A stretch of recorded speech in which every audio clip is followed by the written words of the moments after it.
أما بعد فأعوذ بالله من الشيطان الرجيم بسم الله الرحمن الرحيم بئس ما اشتروا به أنفسهم أن يكفروا بما أنزل الله بغيا أن ينزل الله من فضله على من يشاء من عباده فباءوا بغضب على غضب وَلِلْكَافِرِينَ عَذَابٌ مُهِينٌ. அல்லாஹ் ஜல்ல ஷானஹு தஆலா இந்த வசனத்திலே சொல்லி காட்டுகிறான், அவர்கள் எதற்கு பதிலாக தங்களையே விற்றுவிட்டார்களோ, அந்த யகூதிகள் பனு இஸ்ரவேலர்களை பற்றி அல்லாஹ் சொல்லுகிறான், அவர்கள் எதற்கு பதிலாக தங்களையே விற்றுவிட்டார்களோ அது மிகவும் கெட்டதாகும். அது எது? அல்லாஹ் அருளியதை மறுப்பதுதான். ஐயக்குரு பிமா அன்ஸலல்லாஹ், அல்லாஹ் இறக்கிய ஒன்றை மறுப்பதுதான் அந்த செயலாக இருக்கிறது. எதற்காக மறுத்தார்கள்? அல்லாஹ் தனது அடியார்களில் தான் நாடியவர்களுக்கு தனது அருளை வழங்குவதில் அவர்கள் கொண்ட காழ்ப்புணர்ச்சியே இதற்கு காரணமாகும். بغيا أن ينزل الله من فضله على من يشاء من عباده, தன்னுடைய அடியார்களிலிருந்து அல்லாஹ் தான் நாடியவர்கள் மீது தன்னுடைய அருளை இறக்குவதின் மீது ஏற்பட்ட காழ்ப்புணர்ச்சி, இதன் காரணமாகத்தான் அவர்கள் அல்லாஹ் இறக்கியதை மறுத்தார்கள். فَبَاءُوا بِغَضَبٍ عَلَى غَضَبٍ, அவர்கள் அல்லாஹுடைய புறத்திலிருந்து கோபத்திற்கு மேல் கோபத்திற்கு ஆளானார்கள். அல்லாஹ்வுடைய கோபத்துக்கு மேலே கோபத்துக்கு ஆளானார்கள். வலில் காஃபிரீன அதாபும் முஹீன், இறை மறுப்பாளர்களுக்கு இழிவு தரக்கூடிய வேதனை இருக்கிறது என்று அல்லாஹ் இங்கே சொல்லுகிறார். கண்ணியத்திற்குரியவர்களே, அப்போ இவர்கள் எதற்கு பகரமாக அவர்கள் தங்களையே விற்று விட்டார்களோ அது மிக கெட்டதாகும். அப்போ எதற்கு பகரமாக அவங்க விற்றாங்க அப்படின்னு சொன்னால், அதாவது அல்லாஹ் குர்ஆனை இறக்கி இருக்கிறார். இந்த குர்ஆனை மறுப்பது தான் தங்களை தாங்களே அவர்கள் விற்றுவிட்டதாக ஆகும். தங்களை தாங்களே அவர்கள் தங்களுடைய சுயநலத்துக்காக வேண்டி அதை விற்றுவிட்டார்கள். இதில் என்ன காரணம் அப்படின்னு சொன்னால், அல்லாஹ் ஜல்ல ஷானஹு தஆலா நபிகள் பெருமானார் ரசூலுல்லாஹி ஸல்லல்லாஹு அலைஹி வஸல்லம் அவர்கள் மீது குர்ஆனை இறக்குவதை கண்டு அவர்களுக்கு ஏற்பட்ட பொறாமை, அந்த காழ்ப்புணர்ச்சி, இதன் காரணமாகத்தான் அவர்கள் என்ன செஞ்சாங்க? அதை மறுத்தார்கள், குர்ஆனை மறுத்தாங்க. இப்படி மறுத்ததின் காரணமாக அல்லாஹ் ஜல்ல ஷானஹு தஆலாவுடைய புறத்திலிருந்து அவர்கள் மீது கோபம் ஏற்பட்டது. அப்போ இவனுக்கு அல்லாஹ் ஜல்ல ஷானஹு தஆலாவுடைய கோபம் என்பது, அல்லாஹ் சொல்லும் பொழுது கோபத்திற்கு மேல் கோபம், அல்லாஹ் கோபப்பட்டான் இவர்கள் மீது என்று மட்டும் சொல்லவில்லை, கோபத்திற்கு மேல் கோபத்திற்கு ஆளானார்கள். இப்போ இவர்கள் செய்த செயல்கள் பல காரணங்கள், விதவிதமான பல காரணங்கள் அல்லாஹ்வுடைய கோபம் இவர்கள் மீது இறங்குவதற்கு காரணமாக ஆகிவிட்டது. அப்படிப்பட்ட பல செயல்களை செஞ்சிருக்கிறாங்க. அதில் ஒன்று என்ன சொன்னால், இவங்க தங்கள் மீது தங்களுக்கு தௌராத் அருளப்பட்டது என்பதை ஏற்றிருக்கிறார்கள். மூசா அலைஹிஸ்ஸலாம் அவர்களை ஏற்றவர்கள் தங்களுக்கு தௌராத் அருளப்பட்டிருக்கிறது என்பதை ஏற்றிருக்கிறார்கள்.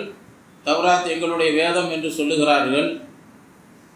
அப்போ அந்த தௌராத்தில் கடைசியில் ஒரு நபி வருவார், கடைசி காலத்தில் ஒரு நபி வருவார் என்று அந்த தௌராத்தில் சொல்லப்பட்டிருக்கு.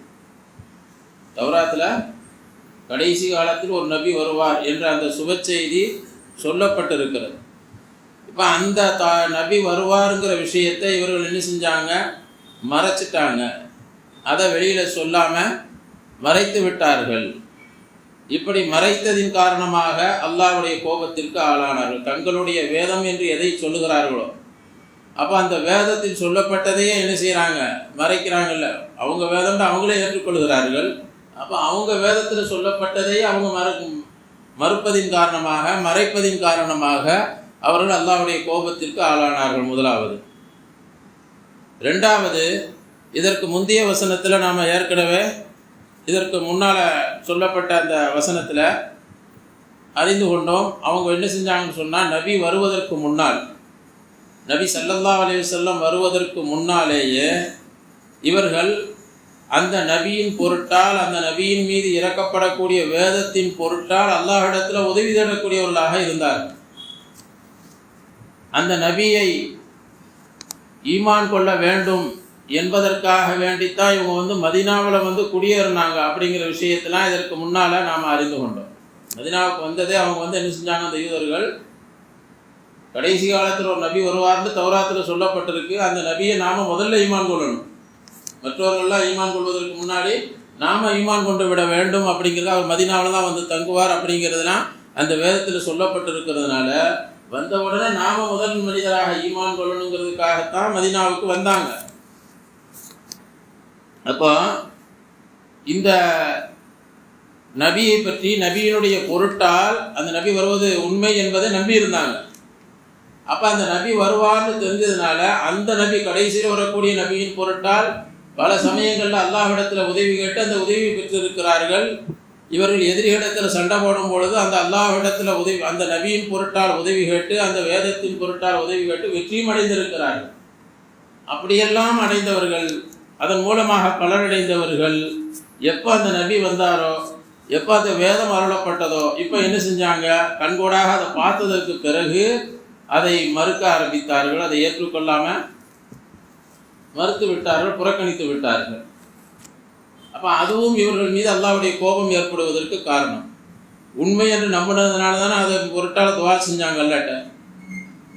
அப்போ அது உண்மைன்னு தெரிஞ்சதற்கு பிறகும் என்ன செஞ்சாங்க, மறுத்தாங்க. அப்போ இதற்கு முன்னால் அவங்க அதை கொண்டு உதவி தேடினாங்கன்னு அல்லாஹ்வே சொல்லி காட்டுகிறான் இதற்கு முந்தைய வசனத்தில். சரி, மூன்றாவது ஒரு காரணம் என்னன்னு சொன்னால், அந்த நபியின் மீது ஏற்பட்ட பொறாமை இவர்களுக்கு. அந்த பொறாமையின் காரணமாக மறைமுகமாக, அந்த பொறாமை என்ன ஆச்சுன்னு சொன்னால், மறைமுகமாக இது அல்லாஹ்விடத்திலேயே இவர்கள் என்ன செய்து குறுக்கீடு செய்வது போன்று ஆகிவிட்டது.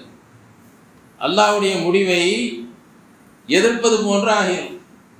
ஏன் அப்படின்னு சொன்னால், அல்லாஹ் ஜல்ல ஷானஹு தஆலா முஹம்மது ஸல்லல்லாஹு அலைஹி வஸல்லம் அவர்களுக்கு நபித்துவம் கொடுக்க வேண்டும் என்று அல்லாஹ் முடிவு செய்து விட்டார். இப்போ இவங்க பொறாமப்படுறாங்க, அந்த நபிக்கு எப்படி இந்த நுபுவத்தை கொடுக்கலாம், நபித்துவத்தை முகமதுக்கு எப்படி கொடுக்கலாம். நபித்துவம் என்பது யூதர்களில் உள்ளவா வர வேண்டும், இது அரபுகளிடத்தில் வந்து விட்டது. அப்போ அல்லாஹ்வுடைய முடிவை, அல்லாஹ் ஒரு விஷயத்தை செயல்படுத்துவதையே இவங்க என்ன செய்கிறாங்க, மறுக்கிறாங்க. அல்லாஹ்வுக்கு எதிராகவே இவங்க பேசுகிறாங்க. மறைமுகமாக அதுதான் அர்த்தம் அது. அப்போ அல்லாஹ் தான் வேதத்தை கொடுத்தான். குர்ஆன் வேதத்தை யார் கொடுத்தா, அல்லாஹ் தான் கொடுத்தான். நபித்துவத்தை யார் கொடுத்தா, அல்லாஹ் தான் கொடுத்தான். அப்போ அந்த நபித்துவமும் குர்ஆனும் அல்லாஹ்வால் வழங்கப்பட்டது.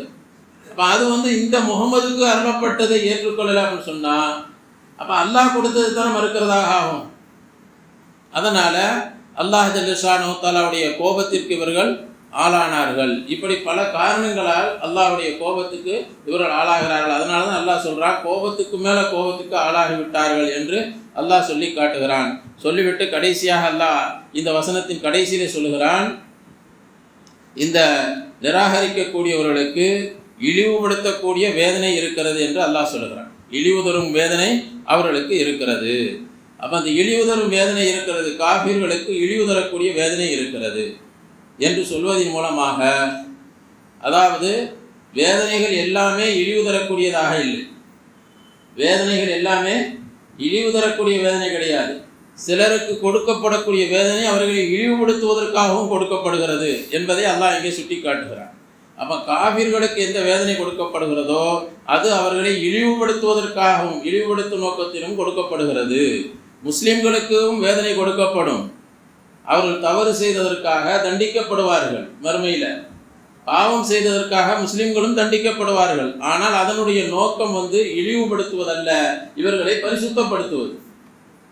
இவங்க சொர்க்கத்துக்கு போகணும்னு சொன்னால் அந்த பாவத்தோடு இவர்கள் சொர்க்கத்திற்கு போக முடியாத, பாவம் செஞ்சதற்கு பரிசுத்தப்படுத்துவதற்காக வேதனை கொடுக்கப்படுவார்கள். உலகத்தில் தௌபா செய்யாத நிலையில் மரணம் அடைந்து விட்டால் மறுமையில் வேதனை கிடைக்கும். பாவம் செஞ்சவங்களுக்கு வேதனை செய்யப்படுவார்கள். அந்த வேதனை என்பது முஸ்லிம்களை இழிவுபடுத்துவதற்காக கொடுக்கப்படக்கூடிய வேதனை அல்ல, மாறாக அது இவர்களை தூய்மைப்படுத்துவதற்காக, பரிசுத்தப்படுத்துவதற்காக. எப்படி ஆடை அழுக்கடைந்து விட்டால் அதை துவைக்கிறோம், அது துவைப்பதனுடைய நோக்கம் ஆடையை கேவலப்படுத்துவதோ ஆடைக்கு வேதனைப்படுத்துவதோ அங்கே நோக்கம் அல்ல, மாறாக அந்த ஆடையை சுத்தப்படுத்துவது நோக்கமாக இருப்பதை போல முஸ்லிம்களுக்கு கொடுக்கப்படக்கூடிய வேதனை என்பது அவர்களை தூய்மைப்படுத்துவதற்காக இருக்கிறது, அது இழிவுபடுத்துவதற்காக அல்ல. ஆனால் காபிர்களுக்கு கொடுக்கப்படக்கூடிய வேதனை, இறை மறுப்பாளர்களுக்கு கொடுக்கப்படக்கூடிய வேதனை என்பது அவர்களை இழிவுபடுத்துவதற்காக இருக்கிறது என்பதை அல்லாஹ் ஜல்ல ஷானஹு தஆலா சொல்லி காட்டுகிறான். இன்னைக்கு கூட உலகத்தில் நாம் பார்க்கிறோம், உலகத்தில் குற்றங்களுக்கு தண்டனை கொடுக்கப்படுகிறது. உலகத்திலையும் தண்டனை இருக்குதுல்ல, குற்றம் செய்தவர்களுக்கு அரசாங்கத்துக்கு எதிராக குற்றம் செய்தார்கள், நாட்டுடைய சட்டங்களுக்கு எதிராக செயல்பட்டால் அவங்க தண்டிக்கப்படுகிறார்கள். அப்போ அந்த தண்டனை எதுக்காக கொடுக்கப்படுது சொன்னால் அவர்களை திருத்துவதற்காக கொடுக்கப்படுகிறது. மக்களை பாவத்தை விட்டும் தடுப்பதற்காக, தவறுகளை விட்டும் தடுப்பதற்காகத்தான் தண்டனை கொடுக்கப்படுகிறது. அதுக்குத்தானே தண்டனை கொடுக்குறாங்க, குற்றங்கள் குறைய வேண்டும். அது குறையுதா இல்லையாங்கிறது வேற விஷயம். அதுக்கு காரணம் என்ன, முறையாக தண்டிக்கப்படுறதில்லை. அதனால இன்று உலகத்தில் குற்றங்கள் பாவங்கள் அதிகமாகிக்கிட்டே இருக்குது. தண்டனை கொடுக்க கொடுக்க குற்றங்களும் அதிகமாகி கொண்டு தான் போகுது. காரணம், அதற்கு முறையான தண்டனை கொடுக்கப்படுவதில்லை, உடனடியாக தண்டனை கொடுக்கப்படுறதில்லை. இப்படிலாம் பல காரணங்கள் இருக்குது. ஆனால் நோக்கம் என்ன, தண்டிக்கப்படுவதனுடைய நோக்கமே குற்றங்கள் குறைய வேண்டும் என்பதற்காக வேண்டித்தான். ஆனால் அதே நேரத்தில் சில பேருக்கு தண்டனை கொடுக்கப்படுகிறது, சில பேர் அந்த அரசியல் காழ்ப்புணர்ச்சியினால சில பேரை தண்டிக்கிறார்கள். ஏன்டா அவங்களை கேவலப்படுத்தணுங்கிறதுக்காக வேண்டியே தண்டிக்கிறாங்க. அவங்களும் தப்பு செஞ்சவங்க தான், ஆனால் அவங்களுக்கு தண்டனை கொடுக்கிறது அவங்க திருந்தணுங்கிறதுக்காக வேண்டிய அல்ல. அவங்கள பிடிச்சி உள்ளே போட்டு எப்படியா கேவலப்படுத்தணும், அவங்கள அரசியல் காழ்ப்புணர்ச்சியில் இன்றைக்கி நடக்குதுல, உலகத்தில் நடக்குது. ஏன்டா அவங்களை கேவலப்படுத்தணுங்கிறது. அப்போ அது அப்போ சில தண்டனைகள் கேவலப்படுத்துவதற்காக, இழிவுபடுத்துவதற்காக உலகத்தில் கொடுக்கப்படுது. இதை மாதிரி அல்லாஹ் இறை மறுப்பாளர்களுக்கு மறுமையில் தண்டனை கொடுப்பது என்பது அவர்களை இழிவுபடுத்துவதற்காக என்பதை அல்லாஹ் சொல்லி காட்டுகிறார். ஆனால் மூமின்களுக்கு கொடுக்கப்படக்கூடிய தண்டனை அவர்களை இழிவுபடுத்துவதற்காக அல்ல, அவர்களை பரிசுத்தப்படுத்துவதற்கானது என்பதை அல்லாஹ் இதன் மூலமாக நமக்கு சுட்டி காட்டுகிறான். கண்ணியத்திற்குரியவர்களே, அதற்கு அடுத்து அல்லாஹ் ஜல்ல ஷானஹு தஆலா அடுத்த வசனத்தில் சொல்கிறான், وَإِذَا قِيلَ لَهُمْ آمِنُوا بِمَا أَنزَلَ اللَّهُ அவர்களிடத்தில் கூறப்பட்டால், அந்த யூதர்களிடத்தில் பனு இஸ்ரவேலர்களிடத்தில் கூறப்பட்டால், ஆமினு நீங்கள் ஈமான் கொள்ளுங்கள், பிமா அன்சலல்லாஹ் அல்லாஹ் எதை இறக்கி வைத்திருக்கிறானோ அதை கொண்டு ஈமான் கொள்ளுங்கள். அல்லாஹ் எதையெல்லாம் இறக்கி வைத்திருக்கிறானோ எல்லாவற்றையும் ஈமான் கொள்ளணும். இப்போ நம்ம மீது கடமை என்னன்னு சொன்னால், அல்லாஹுடைய வேதங்கள் அனைத்தும் உண்மையானது. தௌராத், இன்ஜீல், ஜபூர், குர்ஆன், இந்த 4 வேதங்கள் குர்ஆனில் கூறப்பட்டு தெளிவாக சொல்லப்பட்ட வேதங்கள். இதை பெயரோடு நாம் இதை ஏற்றுக்கொள்வது மூமின்கள் மீது கட்டாய கடமை. தௌராத்தை நாம் பின்பற்றக்கூடாது, இன்ஜீலை பின்பற்றக்கூடாது, ஜபூரை பின்பற்றக்கூடாது என்று இருந்தாலும் கூட இவைகளெல்லாம் அல்லாஹுடைய வேதங்கள் தான், அல்லாஹ்வால் அருளப்பட்ட வேதங்கள் தான் என்பதை ஏற்றுக்கொண்டு தான் ஆக வேண்டும். ஏட்டா தௌராத் குர்ஆனில் சொல்லப்பட்டிருக்கு, ஜபூர் என்று சொல்லப்பட்டிருக்கு, இன்ஜீல் சொல்லப்பட்டிருக்கு. அதனால இவைகளை நாம் ஏற்று ஆக வேண்டும். ஒருவர் தௌராத் அல்லாஹுடைய வேதம் இல்லை என்று மறுத்தால் அவர் காஃபிராகி விடுவார். தௌராத் அல்லாஹுடைய வேதம் இல்லை என்று மறுத்தா குர்ஆன் மறுத்தவராக ஆகிவிடுகிறார். இன்ஜீல் அந்த மாதிரி மறுத்தா அவர் குர்ஆனை மறுத்தவராகி விடுவார். ஆனால் அந்த சட்டங்கள் இப்போ நடைமுறையில் கிடையாது. இப்போ நாம் எந்த சட்டத்தை பின்பற்றணும்னு சொன்னால் குர்ஆனுடைய சட்டத்தை பின்பற்றணும். அப்போ முந்தைய வேதங்கள் அனைத்தும் அல்லாஹ்வால் அருளப்பட்டது தான் என்பதை ஏற்றுக்கொள்ளணும். இதை மாதிரி அந்த யூதர்களிடத்தில் சொல்லப்பட்டால், நீங்கள் அல்லாஹ்வால் இறக்கப்பட்ட ஒன்றை, அல்லாஹ் இறக்கியதை ஈமான் கொள்ளுங்கள் என்று சொல்லப்பட்டால் அவங்க சொல்லுவாங்க, அவங்க சொல்லுவாங்க, நுமினு பிமா உன்சில அலைனா எங்கள் மீது இறக்கப்பட்டதை கொண்டு நாங்கள் ஈமான் கொள்வோம், எங்கள் மீது இறக்கப்பட்டதை கொண்டு நாங்கள் ஈமான் கொள்வோம் என்று சொல்வார்கள். வயக்கூறுன பிமா வராஹு அதை தவிர உள்ள அனைத்தை கொண்டும் அனைத்தையும் அவர்கள் மறுப்பார்கள், நிராகரிப்பார்கள். மற்ற வேதங்களை மறுப்பாங்க, அதை ஏற்றுக்கொள்ள மாட்டாங்க, ஈமான் கொள்ள மாட்டாங்க. அப்போ அல்லாஹ்வால் அருளப்பட்ட வேதங்கள் தான் இவைகளும். இன்ஜீலும் அல்லாஹ்வால் அருளப்பட்ட வேதம் தான், ஜபூரும் அல்லாஹ்வால் அருளப்பட்ட வேதம், அப்போ குர்ஆனும் அல்லாஹ்வால் அருளப்பட்ட வேதம், தௌராத்தும் அல்லாஹ்வால் அருளப்பட்ட வேதம் தான். இது எல்லாத்தையும் ஈமான் கொள்ளுங்க அப்படின்னு சொன்னால், எங்கள் மீது எது இறக்கப்பட்டிருக்கு தௌராத், அந்த தௌராத்தை மட்டும்தான் நாங்கள் ஈமான் கொள்வோம், மற்ற வேதங்கள் நாங்கள் என்ன செய்ய மாட்டோம், ஈமான் கொள்ள மாட்டோம் என்று சொல்வார்கள். இப்போ இப்படி சொல்லக்கூடியவர்களுக்கு இப்படி அவங்க சொல்றதுனால தௌராத்தை கொண்டு நீங்க ஈமான் சொல்றீங்கல்ல, உங்களுடைய வாதம் உண்மையாக இருந்தால் அல்லாஹ் அவர்களுக்கு 3 விதமான கேள்விகளை இங்கே கேட்கிறான்.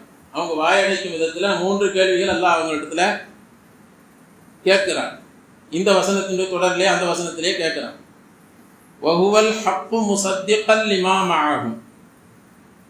அந்த வேதம், அதாவது அல்லாஹ்வால் அருளப்பட்ட மற்ற வேதங்கள், அதில் குறிப்பாக குர்ஆன் ஷரீஃப், மதீனாவில் இருந்த அந்த யூதர்கள் அந்த இருக்கக்கூடிய காலத்தில் இறக்கப்பட்ட வேதம் எது? குர்ஆன். இப்போ அது உண்மையானது. அந்த வேதம் என்ன செய்யுது? வஹுவல் ஹக்கு, அது உண்மையானது. முஸத்திகல் லிமா மஅஹும், அவர்களுடன் இருக்கக்கூடிய அந்த வேதம் இருக்கிறது, அதாவது தௌராத், அந்த தௌராத்தை உண்மைப்படுத்தக்கூடியதாகவும் இருக்கிறது. தௌராத் என்பது உண்மையானதுதான் என்று இந்த குர்ஆன் சொல்லுகிறது. உங்களுடைய வேதத்தை இந்த குர்ஆன் என்ன செய்யுது? உண்மைப்படுத்துகிறது. அப்படி இருக்கும் நிலையில இப்போ அல்லாஹ் கேட்குறான், அப்படி நீங்கள் உங்களுடைய வேதம் உண்மையானது தான் அப்படின்னு சொல்றீங்களே, உங்கள் வேதத்திலேயே சொல்லப்பட்டிருக்கிறது இந்த வேதம் வரும்னு சொல்லப்பட்டிருக்கு. நபி குர்ஆன் கடைசி காலத்தில் முகமது நபியின் மீது குர்ஆன் அருளப்படும் என்பது சொல்லப்பட்டிருக்குதுல.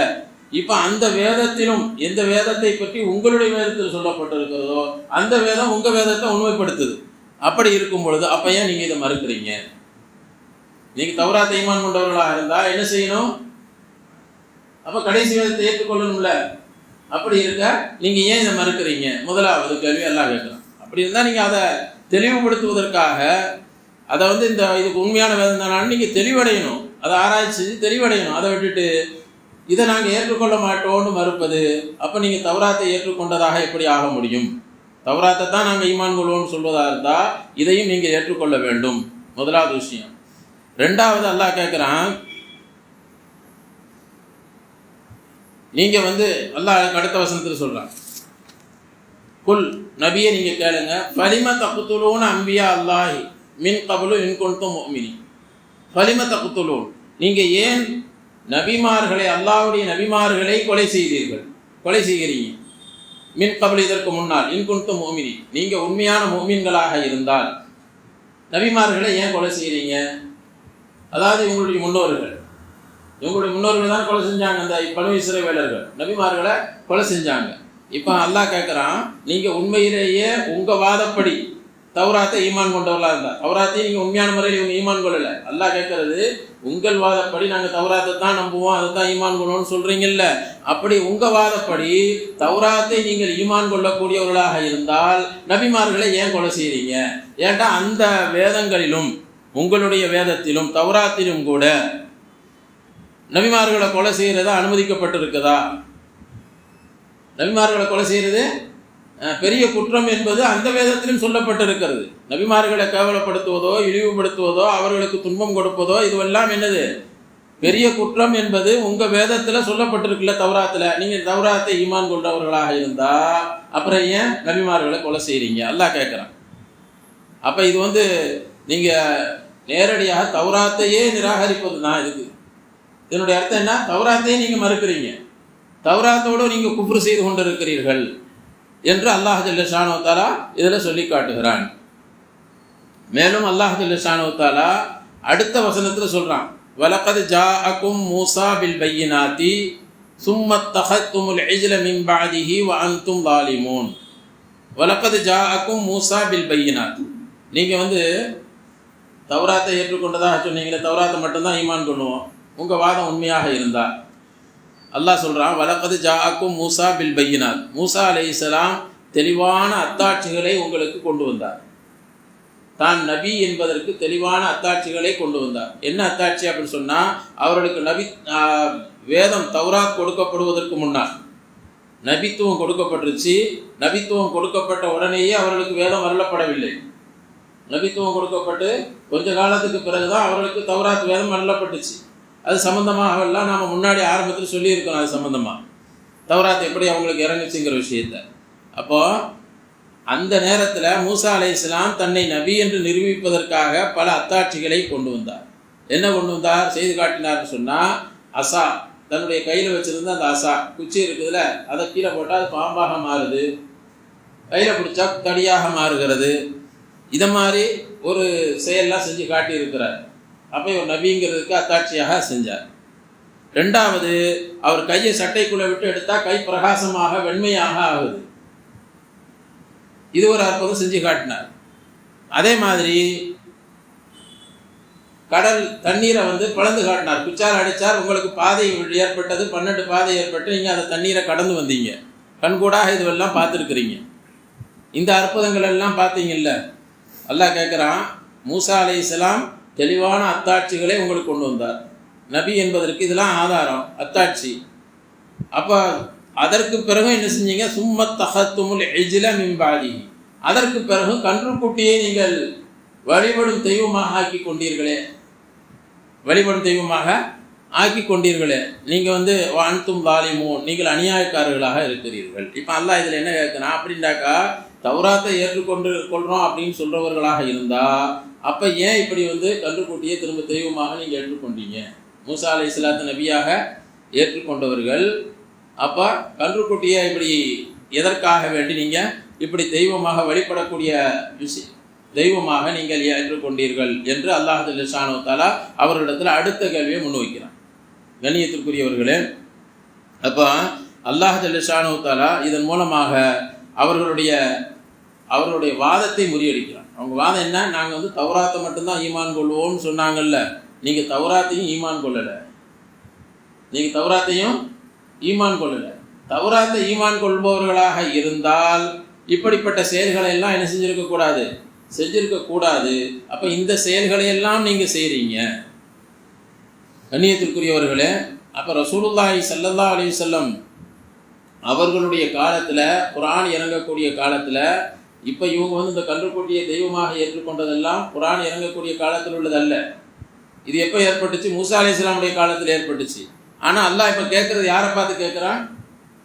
ரசூலுல்லாஹ் கூட மதீனாவில் இருக்கக்கூடிய அந்த யூதர்களை பார்த்து இப்படி கேட்குறான், நீங்கள் கன்றுக்குட்டியை தெய்வமாக எடுத்தீங்கல்ல அப்படின்னு கேட்குறான். அப்போ இது எதற்காக அல்லாஹ் கேட்குறான்னு சொன்னால், உங்களுடைய முன்னோர்கள் அதை என்ன செஞ்சாங்க? இப்படிப்பட்ட தவறுகளை செஞ்சாங்க. இப்போ இதுவெல்லாம் தவறு அப்படிங்கிறத நீங்கள் அங்கீகரிக்கணும்ல. இதெல்லாம் இவங்க செஞ்ச பெரிய தவறு அப்படிங்கிறத இவங்க அங்கீகரிக்கிறாங்களா அப்படின்னு சொன்னால் அதையும் அப்படி ஏற்றுக்கொள்ள மாட்டாங்க. அவங்க செஞ்ச தவறுகளை இவங்க ஏற்றுக்கிற மாட்டாங்க, தவறுண்டு அதை ஏற்றுக்கிற மாட்டாங்க. அப்போ அதனால் அல்லாஹ் ஜல்ல ஷானஹு சொன்னால் அந்த தவறை இவங்களே செஞ்சதாகவே அல்லாஹ் இங்கே குறிப்பிட்டு காட்டுகிறான். நீங்களும் அந்த தவறுக்கு காரணமானவர்கள் தான், நீங்களும் அந்த தவறுக்கு உடன்பட்டவர்கள் தான் என்பதாக அல்லாஹ் ஜல்ல ஷானஹு தஆலா இவர்களுக்கு சொல்கிறான். அப்படி இருக்கும் பொழுது நீங்கள் தௌராத்தை ஏற்றுக்கொண்டவர்களாக ஆக முடியாது, தௌராத்தை ஈமான் கொண்டவர்களாக இருக்க முடியாது. ஏன்? தௌராத்தில் சொல்லப்பட்டதை நீங்கள் ஏற்றுக்கொள்ளலை, தௌராத்தின்படி நீங்கள் நடக்கலை, நபிமார்களை கொலை செஞ்சீங்க, அதே மாதிரி கன்றுக்குட்டியை தெய்வமாக எடுத்து நடந்தீங்க, அதை தெய்வமாக ஆக்கி கொண்டீர்கள் என்பதாக அல்லாஹ் ஜல்ல ஷானஹு தஆலா அவருடைய வாதத்தை இங்கே முறியடித்து சொல்லி காட்டுகிறான். அடுத்த வசனத்தில் அல்லாஹ் சொல்கிறான், இன்னொரு வாதம் சொல்கிறான், அல்லாஹ் பதில் சொல்கிறான், வைதா அஹதனா மீசாக்கும். அடுத்து நீங்கள் உண்மையிலேயே மூசா அலைஹிஸ்ஸலாம் அவர்களை நபியாக ஏற்றுக்கொண்டீங்களா?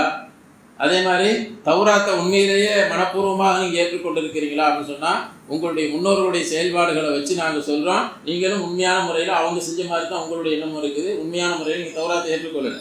ஏன்னு சொன்னால் தௌராத்தை மனப்பூர்வமாக ஏற்றுக்கொண்டவர்களாக இருந்தால் தௌராத்தை முழுமையாக பின்பற்றி நடந்திருக்கணும், அது செய்யலை. அங்கே தௌராத்தை கேட்டீங்க, நாங்கள் இதுக்கு முன்னாடி தஃசீரில் ஆரம்பத்திலாம் சொல்லியிருக்கிறோம். தௌராத்தை அந்த நதியை கடந்து வந்ததற்கு பிறகு, ஃபிரௌன் இடத்துலேருந்து இவங்க தப்பிச்சு வந்த பிறகு, ஃபிரௌன் அழிக்கப்பட்ட பிறகு என்ன சொன்னாங்க? எங்களுக்கு ஒரு வேதத்தை நீங்கள் அல்லாட்டேருந்து வாங்கி கொடுங்க, நாங்களும் அதை பின்பற்றி நடப்போம்ல அப்படின்னாங்க. அப்போ மூசா அலைஹிஸ்ஸலாம் அல்லாட்ட மன்றாடி போய் வேதம் வாங்கிட்டு வந்தாங்க, தௌராத்தை வாங்கி கொண்டு கொடுத்தாங்க. ஆனால் அந்த தௌராத்தை என்ன செய்யலை? பின்பற்றாமல் இருந்ததுனால அப்போ அல்லாஹ் என்ன செஞ்சான்? அந்த தூர் சீனா மலையை இவங்க தலைக்கு மேலே பெரும் பாறையை தூக்கி வச்சுக்கிட்டு, இப்போ ஏற்றுக்கொள்கிறீங்களா இல்லையா மிரட்டி பணிய வச்சான். வைதா அஹதனா மீசாக்கும், உங்களிடத்தில் நாம் உடன்படிக்கை எடுத்த பொழுது, அதை நினைச்சு பாருங்க, உங்களிடத்தில் நாம ஒரு ஒப்பந்தம் எடுத்தோம். வரஃபஅனா ஃபௌகக்கும் தூர, அந்த ஒப்பந்தமும் எப்படி இருந்துச்சு? தூர் மலையை உங்களுக்கு மேலே நாம் உயர்த்தி பிடித்து கொண்டு நாம் கேட்டோம், ஏற்றுக்கிறீங்களா இல்லையா, இல்லாட்ட மலையை போட்டு நசுக்கிடுவோம். இப்படி மிரட்டி தான் உங்களை பணியை கேட்க வச்சோம். அப்போ நீங்கள் என்ன செஞ்சீங்க? புதுமா ஆத்தைனாக்கும் குவத்தின், உங்களுக்கு வழங்கப்பட்ட ஒன்றை உறுதியாக பற்றி பிடித்துக் கொள்ளுங்கள். இந்த வேதத்தை உறுதியாக பற்றி பிடித்துக் கொள்ளுங்கள். வஸ்மவு, நீங்கள் நல்ல முறையில் அதை செய்தாழ்த்து கேளுங்க.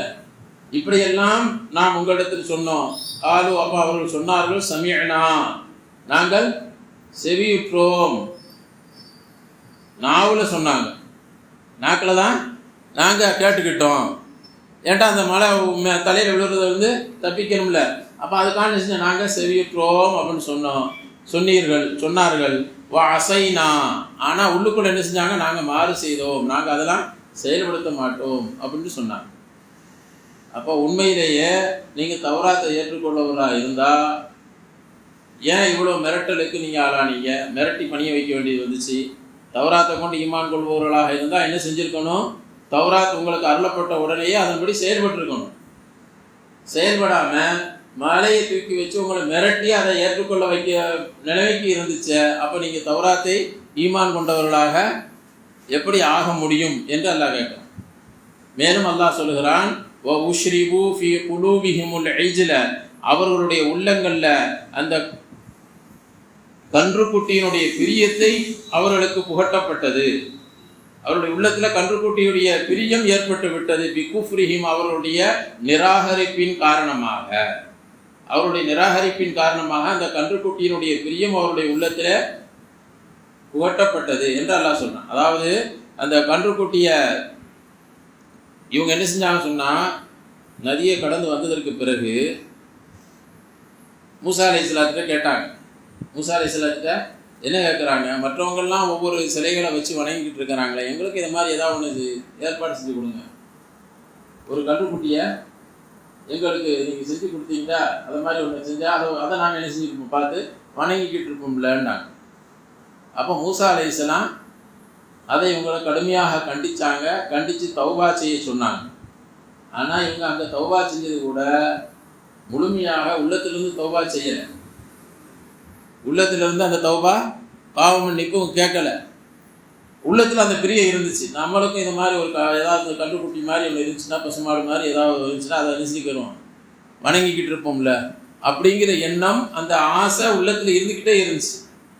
இப்போ அதைத்தான் அல்லாஹ் அங்கே சொல்கிறான், அவர்கள் அன்னைக்கு நிராகரித்ததன் காரணமாக அந்த கன்றுக்குட்டியுடைய பிரியம் அவருடைய உள்ளத்தில் அப்படியே பதிந்து போய் இருந்துச்சு. கன்றுக்குட்டியுடைய பிரியம் பதிந்து போய் இருந்துச்சு. அதனால தான் என்ன செஞ்சாங்க, மூசா அலைஹிஸ்ஸலாம் தூர் சீனா மலைக்கு போகும்போது, அல்லாஹ்வை செஞ்சுட்டு வரன்னு போகும்போது இவங்க என்ன செஞ்சாங்க, அந்த சிலைகள் கன்றுக்குட்டி செஞ்ச உடனே அது பக்கம் சாஞ்சிட்டாங்க பல பேர். அப்போ அல்லாஹ் சொல்கிறான், குல், நபியே சொல்லுங்க, பிஸ்ஸமா யஅமுருக்கும் பிஹி ஈமானுக்கும், உங்களுடைய ஈமான் உங்களை எதை கொண்டு ஏவியதோ அது ரொம்ப கெட்டதுன்னு சொன்னாங்க.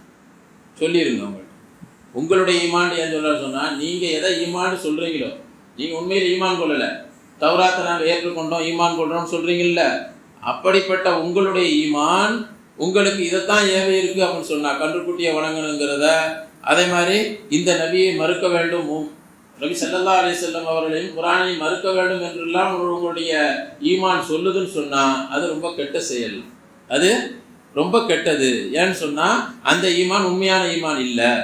இன் குன்தும் முஃமினீன், நீங்கள் உண்மையிலேயே அப்படி நீங்கள் சொல்கிற மாதிரி உள்ள மூமின்களாக இருந்தால் அந்த ஈமான் உங்களை ஏவக்கூடிய விஷயம் கெட்டது அப்படின்னு அல்லாஹ் சொல்லி காட்டுறார். நபிகிட்ட நீ சொல்லிடுங்க, அந்த யூதர்கள்ட்ட சொல்லிருங்கன்ட்டு அல்லாஹ் ஜல்ல ஷானு தஆலா இவர்களுக்கு சொல்லி காட்டுகிறான். கண்ணியத்திற்குரியவர்களே, அப்போ யூதர்கள் வந்து என்ன செஞ்சாங்க அப்படின்னு சொன்னால், இந்த நபியை எப்படியாவது மறுக்கணுங்கிறதுக்காக பலவிதமான காரணங்களை உருவாக்கிக்கிட்டே இருந்தாங்க. எதையாவது ஒன்று சொல்லி நபி ஸல்லல்லாஹு அலைஹி வஸல்லம் அவர்களை மறுத்தாங்க. அதே மாதிரி குர்ஆனை மறுத்தாங்க. அப்போ அல்லாமா பைதாவி ரஹ்மத்துல்லாஹி அலைஹி அவங்க ஒரு மிகப்பெரிய குர்ஆனுடைய விரிவுரையாளர். அவங்க சொல்கிறாங்க, லி அன்னஹும் லம்மா கஃபரு பிமா யுவாஃபிகு தௌராத்த ஃபக்கத் கஃபரு பிஹா. அப்போ இவங்க எப்போ வந்து தௌராத்தில் உள்ளதையே மறுத்தார்களோ, இன்னும் தௌராத்தை ஏற்றுக்கொண்டவர்களாக இருந்தால் தௌராத்தில் சொல்லப்பட்டபடியாவது நடக்கணும்ல. தௌராத்தில் என்ன சொல்லப்பட்டிருக்கு, முகமது நபி வருவார்னு சொல்லப்பட்டிருக்கு. இது இவங்க ஏற்கனவே நம்பியிருந்தாங்க. அப்போ தௌராத்தில் சொல்லப்பட்டதை எப்போ மறுக்கிறார்களோ அப்போ இவங்க வந்து தௌராத்தையும் மறுத்தவர்கள் தான். தௌராத்தில் சொல்லப்பட்ட ஒரு விஷயத்தை மறுத்தாலும் எப்படி நாம் குர்ஆனில் சொல்லப்பட்ட ஒரு விஷயத்தை மறுத்தாலும் குர்ஆனை மறுத்தவர்கள் காபிர்களாக ஆகிவிடுவோமோ, அல்லாஹ் பாதுகாக்க வேண்டும். ஒருவர் குர்ஆனில் சொல்லப்பட்ட ஒரு விஷயத்தை மறுத்தாலும் அவர் காபிராகி விடுவார், இறை நிராகரிப்பாக மாறிவிடுவார். இதே மாதிரி தௌராத்தை ஏற்றுக்கொண்டவர்கள் தௌராத்தில் சொல்லப்பட்ட ஒரு விஷயத்தை மறுத்தாலும் அவர் என்ன செஞ்சிருவார்? காபிராக ஆகிவிடுவார். அப்போ அந்த அடிப்படையில் பார்க்கும் பொழுது இவர்கள் உண்மையில் தௌராத்தை ஈமான் கொண்டவர்கள் அல்ல, இவர்கள் காபிர்கள் தான். இவர்கள் காபிர்கள் தான். ஏன் அப்படின்னு சொன்னால் கடைசி நபியை மறுக்கிறார்கள். இவர்கள் கடைசி நபி வருவார்னு அந்த வேதத்தில் சொல்லப்பட்டிருக்குது. அதனால் இவர்கள் என்ன காரணத்தை சொன்னாலும் சரி, அதாவது நாங்கள் தௌராத்தை மட்டும்தான் ஈமான் கொள்வோம், மற்றதை ஈமான் கொள்ள மாட்டோம் அப்படின்னு சொன்னாலும் சரி, வேறு எத்தனை காரணங்களை சொன்னாலும் சரி, இவர்கள் தௌராத்தை ஏற்றுக்கொண்டவர்களாக ஆக முடியாது. இவர்களுடைய வாதம் அனைத்தும் பொய் என்பதை அல்லாஹ் ஜல்ல ஷானஹு தஆலா இந்த வசனங்களின் வாயிலாக சொல்லி காட்டுகிறான். அல்லாஹ் ஜல்ல ஷானஹு தஆலா நாம் இன்று எதை கேட்டோமோ அதை விளங்கி அதன்படி செயல்படக்கூடிய தௌஃபீக்கை நமக்கு தந்தருள்வானாக. அந்த யூதர்களை பற்றிய உண்மையான நிலைமைகளை உள்ளத்தில் பதிய வைத்து அவர்கள் மீது அவர்களை விட்டும் நம்மை ஒதுங்கி இருக்கக்கூடிய பாக்கியத்தை அல்லாஹ் நமக்கு தந்தருள்வானாக. வாஹிர் தஅவானா அனில் ஹம்துலில்லாஹி ரப்பில்